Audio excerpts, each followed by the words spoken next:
कॅमेरे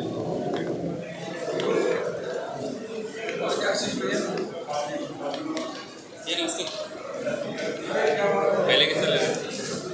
पहिले पाहिजे का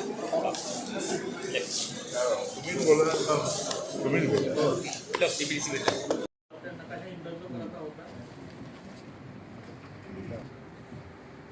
प्रेसचे जे हे आहे सर 6 दिवसांपूर्वी जी नागपूरमध्ये दंगल घडली होती ती दंगल देवेंद्र फडणवीस यांना खाली दाखवण्यासाठी घडवली गेली होती असं नागपूरमध्ये जे दंगल घडली ते दुर्दैवी आहे. असा व्हायला नको होता. नागपूरची संस्कृती आपला महाराष्ट्राची संस्कृती एकमेकांच्या बरोबर सोबत शांतप्रिय राहायची आहे आणि ते कायम टिकून ठेवली पाहिजे. नागपूरमध्ये काही चुकीच्या अफवा पसरवल्या गेले. असा काही खरं घडलं की नाही तो विषय नंतरचा आहे. पण फक्त अफवाच्या भरोश्यावर लोकांनी जयंत पाटील यांची आणि अजितदादांची भेट झाली. गेल्या अनेक दिवसांपासून चर्चा होते की जयंत पाटील आता आम्ही पण विरोधकांना भेटत असतो. ते काही विरोधक आणि खास करून विधानसभेच्या सत्र चालू असताना आपापल्या भागाचे काम म्हणा विकासाचे काम म्हणा त्यासाठी लोक एकमेकांना भेटत असतात. आम्ही त्याला काही वेगळा त्याचा अर्थ काढत नाही आणि जोपर्यंत आम्ही आमच्या काम करत आहोत आम्हाला काही दुसरे पक्षाचे लोक काय करतात त्याचा विचार करायचं काही कारण नाही.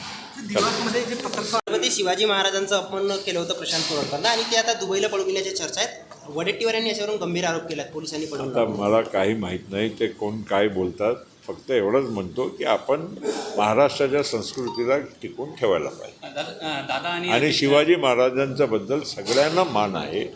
आपण त्यांना एक समूह किंवा एक धर्माच्याशी जोडायचा नाही. महाराज सगळ्यांचे होते, या देशाचे होते आणि महाराजांचा सन्मान देशाचे प्रत्येक नागरिक करतोय आणि आम्हाला सगळ्यांना महाराष्ट्राच्या लोकांना अभिमान असला पाहिजे. जयंत पाटील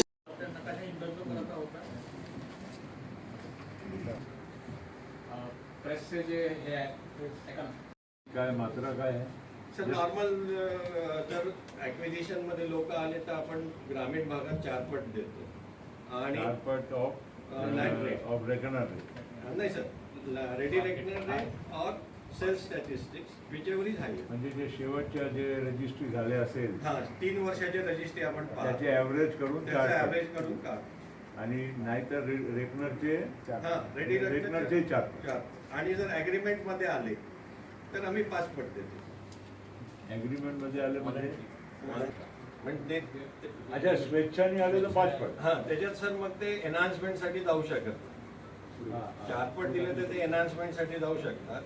5 पट दिले तर मग जाऊ शकतात. It is just like a consent agreement. तुम्हाला काय येईल का नाही सर सध्याच नाही म्हणजे शेतकऱ्यांच्याकडून काही गावं आहेत सर ते थोडेफार तर राहणार बस तेवढेच बाकी काही नाही. म्हणजे आउट ऑफ समजा हे 100% जर धरलं तर 95% मध्ये अडचण आहे का? नाही सर 95% मोजणी झाली आपली. मोजणी म्हणजे जे okay. Yes sir no problem. आता तर हा एक ॲडिशनल बायपासचा हा विषय आम्ही टाकून घेऊ सर. आता याची आता दुसरा पार्ट आता हे मोजणी झाली आता त्याचं पेमेंट आणि पोझिशन घ्यायची म्हणजे प्रक्रिया केव्हापासून सुरू होईल? सर सेक्टर तयार केलेला त्या सॉफ्टवेअरमध्ये थोडी अडचण होते. म्हणजे जॉईंट मेजरमेंट रिपोर्ट जो येतो आहे तो फार उशिरा येतो.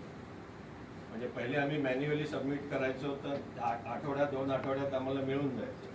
आता जसं गोंदियातल्या काही गावांची मोजणी येऊन 2 महिने 3 महिने झाले पण अजून सर रिपोर्ट आले तर ही बाब नाही. पण कुठे कोणाकडे आहे तो प्रकार? FTSAR office. तुम्ही जरा कलेक्टर यामध्ये असलं पाहिजे. एक तर फार मुश्किलीनं आम्ही गोंदियापर्यंत समृद्धी आणलेलं आहे. काय नाही तर कोणी सहज काही दिलेलं नाही आहे. आलेली वस्तू म्हणजे आपण तशी कसंही करून we have to make sure झालं पाहिजे. आणि गोंदियाला महत्त्वाच्या गोष्ट काय आहे तुम्ही पण लक्षात ठेवा 4 लेन कनेक्टिव्हिटी याच्याशिवाय डायरेक्ट थ्रूआउट म्हणजे आपल्याला गोंदियाला मिळत नाही. गोमारा ते गोंदिया परत ते प्रॉब्लेम फॉरेस्टच्यामुळे काही ना काही राहणारच आणि बाकीच्या कुठलाही तुम्हाला 4 लेनचा रस्ता मिळत नाही. This has to be a priority project of everybody. जे संबंधित अधिकारी आहेत त्यांनी याला एकदम सिरियसली घेतलं पाहिजे. साहेब काय सांगणार आज रिक्वेस्ट काही नाही, आपल्या मागल्या मंजूर झालेले कामं जे होते त्याचा आढावा घेण्यासाठी आम्ही आलेलो आहोत. प्रफुल्ल पटेल साहेब, आम्ही आणि मागले जे 10 वर्षापासून काही प्रकल्प पेंडिंग आहेत, नगरपालिकेचे कामं आहेत, वॉटर सप्लाय, MSAB आहे, त्याचा आढावा घेऊन त्याला गती द्यायसाठी आम्ही आलेलो आहोत.